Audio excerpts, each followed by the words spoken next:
Are you caring for a loved one with dementia? You don't have to figure this out all on your own. Welcome to Truth, Lies, and Alzheimer's, the show that helps you reimagine a new relationship with your loved one, a relationship a little more free of stress and anxiety. Join host Lisa Skinner and her 30-plus years of experience as she guides you on a new path to a better relationship with those you care for. Here's Lisa. Hello, everyone. Welcome to another new episode of the Truth, Lies, and Alzheimer's Show. I'm Lisa Skinner, your host. I'm genuinely excited today to have you all here, spending part of your day with me so I can share some more insightful information with y'all that I believe can help you communicate better with your loved ones living with dementia. Today's episode is called Common Communication Challenges in Dementia Caregiving and Effective Solutions that I am going to share with you.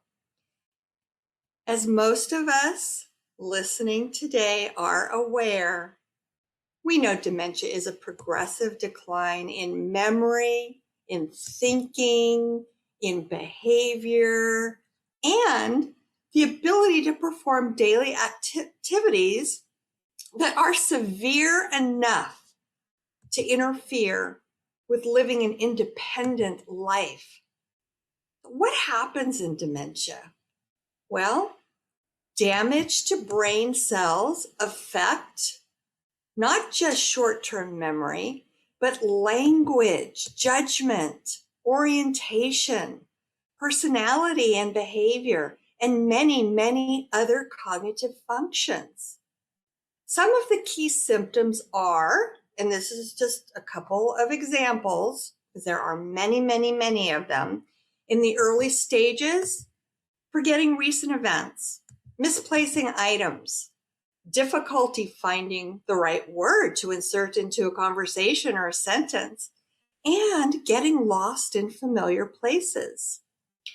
Towards the mid stage of dementia, we start to see confusion about time and place, more difficulty with daily tasks, personality changes, sometimes extreme, and poor judgment.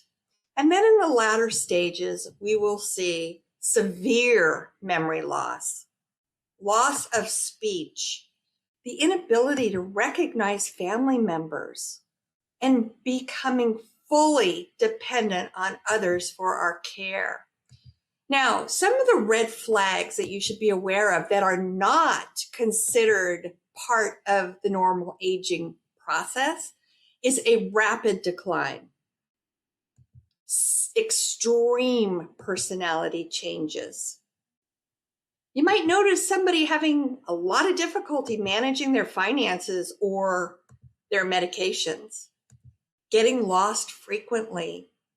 And as a result of this continuation in cognitive decline, communication between family members, care partners, and the people living with dementia becomes increasingly challenging.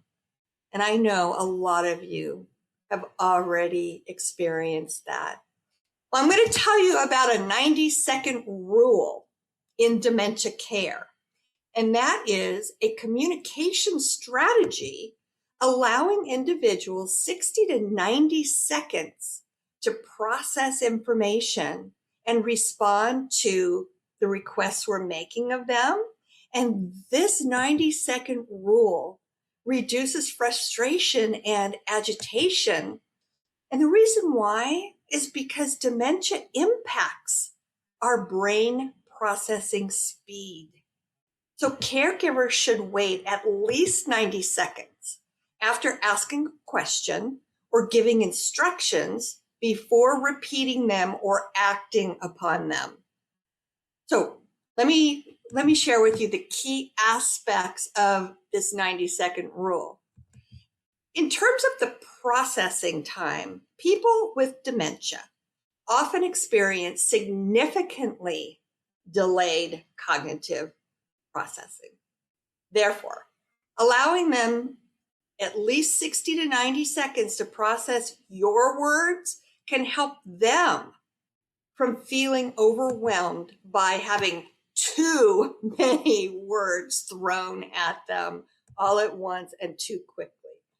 So what does that do to help? Well, it reduces agitation. Allowing this pause prevents re-triggering or overwhelming the person, which can cause them to become extremely upset or even shut down. It encourages their independence by giving them time to understand and complete a task. Like, for example, putting on a jacket themselves. Let them try it themselves first. If you see them struggling, of course, that can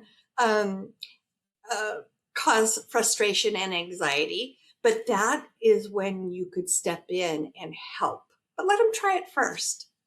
Rather than having the caregiver immediately do it for them.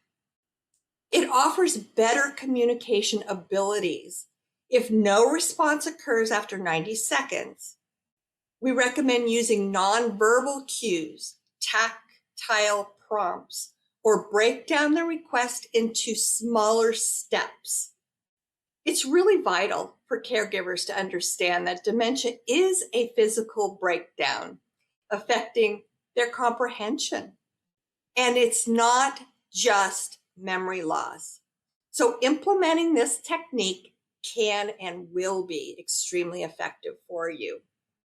As people living with dementia continue to decline cognitively, and as they progress through the stages of the disease, communication with them does become increasingly challenging in dementia care. You can expect that. So what I've done here is created a variety of scenarios for you to illustrate some of the situations that can and do arise in your daily dementia caregiving journey. And they follow a consistent structure that you can implement into your daily routines. Each one of these scenarios includes what the issue is at hand, a brief scenario, an effective solution, and a practical action, along with a takeaway for family members and caregivers. So in this first group, I'm going to illustrate scenarios that represent language decline and understanding. So number one, the issue is progressive language loss makes basic needs hard to express. Here's a scenario for you.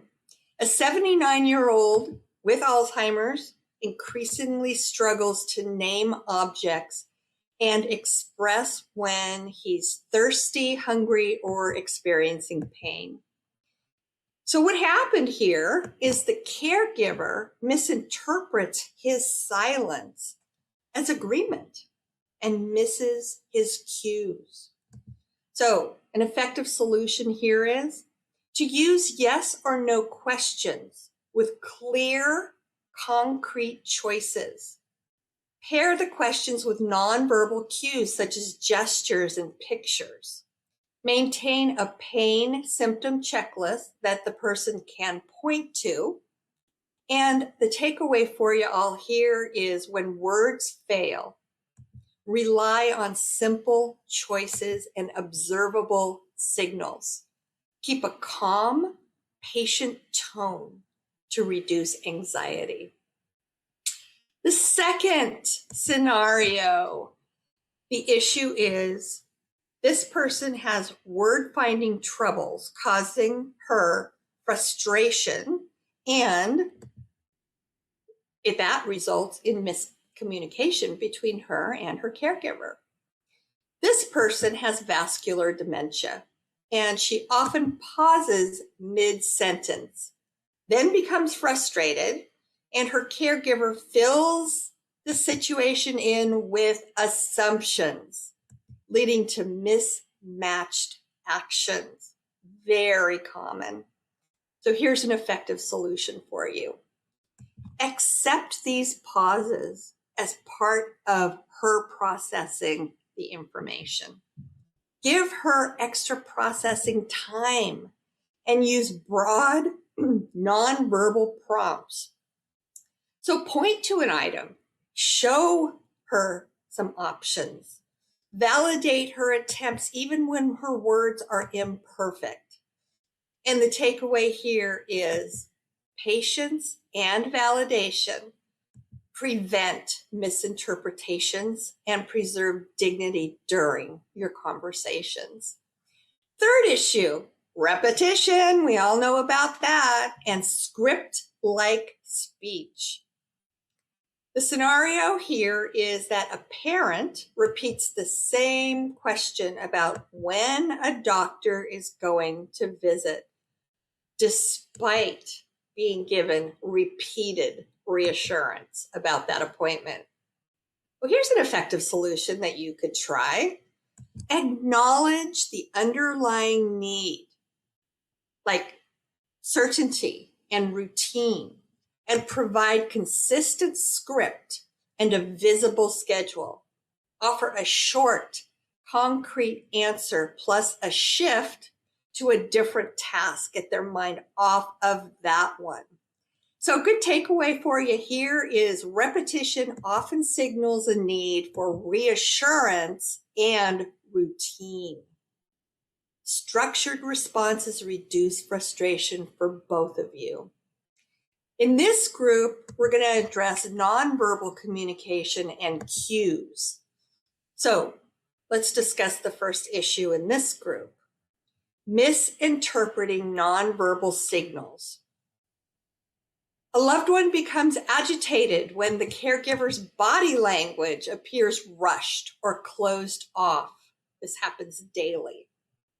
So an effective solution for this situation, use open posture, a soft voice, slow your pace down, mirror their expressions of calm, and avoid rushing or interrupting them. Accompany speech with a gentle touch if appropriate. Make sure they're okay with being touched. And a good takeaway here is that nonverbal warmth and presence convey safety and respect, and often much more effectively than words. Okay, next issue. This one deals with ambiguity conveyed by tone rather than content. A caregiver's brisk tone makes a simple instruction feel like a demand, triggering resistance on the part of the person living with dementia. An effective solution here is to use a warm tone and phrasing like, would you like to blah, blah, blah, and pair it with a gentle hand gesture or demonstration. A takeaway for this is that your tone can override content. Soft, collaborative language does support cooperation.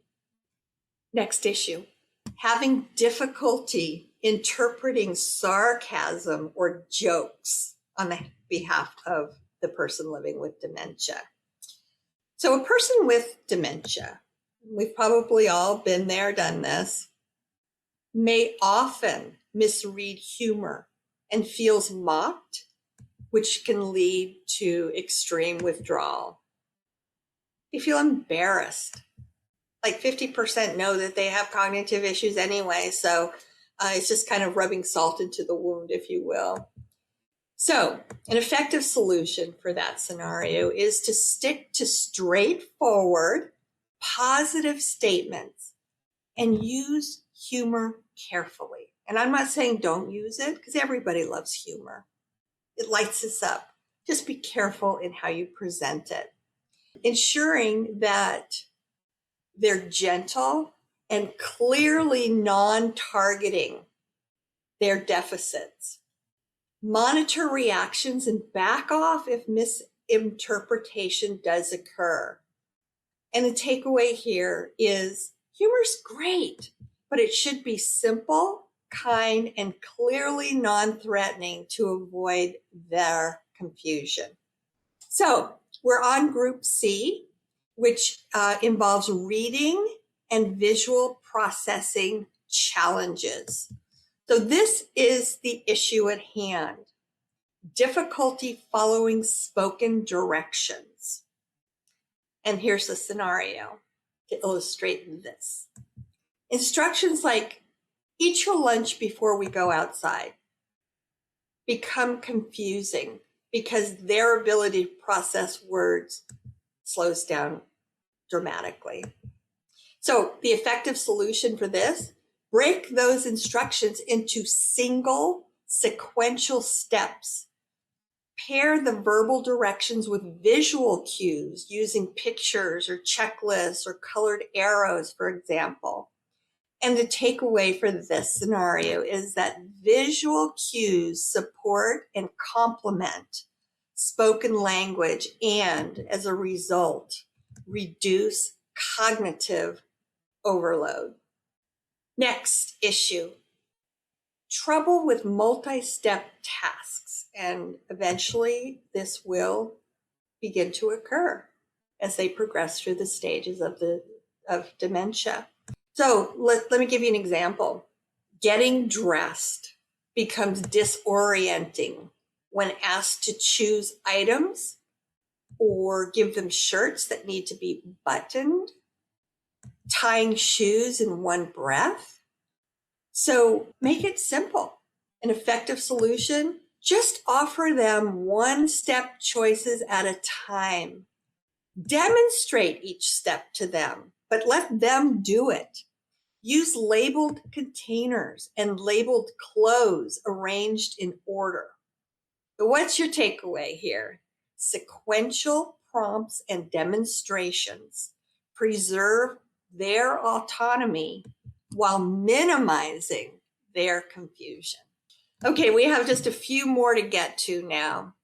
This one is having difficulty with abstract language or figurative speech. And keep in mind that every one of these issues that I'm going over with you today are real issues that show up with dementia very commonly. So these are everyday occurrences that you could be prepared for if and when they do occur. So this scenario involves a person living with dementia. She may misunderstand your expressions like, oh, it's a piece of cake. And that could cause confusion or embarrassment. There may have been a time where she knew what that expression meant, but with cognitive decline and malfunction, she's probably going to think it's something literal and will be very confusing to her. So an effective solution is to use literal language and avoid idioms and adages. Confirm understanding with a simple recap. The takeaway: plain language reduces misinterpretation and embarrassment. And then Group D, we're going to cover behavioral communication and de-escalation. Here is the second to last issue, or no, there's two more. And this one pertains to communicating during agitation or aggression. And here's a scenario to illustrate this situation. A person with dementia all of a sudden becomes verbally aggressive because the routine changed. They like routine because it represents familiarity, safety, and security to them. So the effective solution, if they are feeling this way, they just are at a loss because something has changed that's not familiar. Acknowledge their feelings first, because that's what they are going to react on first, is emotion. All logic has pretty much gone by the wayside. Validate that they're safe and calmly describe what the upcoming plan is to reassure them.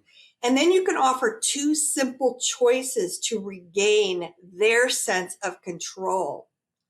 So, takeaway for this one: calming language and actionable choices do help de-escalate tension. Next one. The issue: communicating with someone who's new to a care setting. So in this scenario, a new memory care resident seems withdrawn and misreads the staff, leading to fear and resistance to the care. So here's an effective solution. Introduce staff by their name and their role. Use a consistent daily routine. Assign a friendly staff anchor for the resident, and use familiar objects from their home to ground conversations. Once again, and I've mentioned this several times already today, takeaway: familiarity, familiarity, familiarity, consistency, consistency, consistency, and clear instructions. These will ease transitions and build trust between you. And our last scenario is dealing with language barriers and cultural considerations. A caregiver from a family with limited English proficiency navigates medical questions and care instructions. Sometimes that can be difficult. What's the saying? Lost in the translation? Yeah, something like that. So an effective solution: request an interpreter. There's a service by an interpreter, or bilingual staff. Translate essential documents. You can use culturally relevant visual aids and plain language materials in the home language. Takeaway for this, and this does occur pretty regularly because a lot of our care staff, English is not their first language. And remember what we talked about earlier: the farther along in the dementia that they are, the more difficulty they have processing the information. So you add an accent onto that, and makes it even more difficult for them. Accessible care and cultural respect improve understanding and adherence. So that wraps up today's episode for the Truth, Lies, and Alzheimer's Show. I'm Lisa Skinner, your host, and I want to thank you again. I appreciate every one of you taking the time to be here with me today to learn more insightful information about living in the world of dementia and trying to make sense out of it and create a harmonious environment for everybody involved. So please come back next week. I will have another new episode prepared for you then. And in the meantime, have a great rest of your week. Stay happy, be healthy, and I will see you back here next week. Bye for now. Thank you for listening to Truth, Lies, and Alzheimer's. We hope you found something in today's episode that helps. We understand that caring for a loved one with dementia can be the challenge of a lifetime, but you don't have to do it alone. If you're ready for exclusive access to even more great content and resources, head on over to Facebook and join Lisa's Minding Dementia Support Group. We're a community of like-minded caregivers, and we're here to help.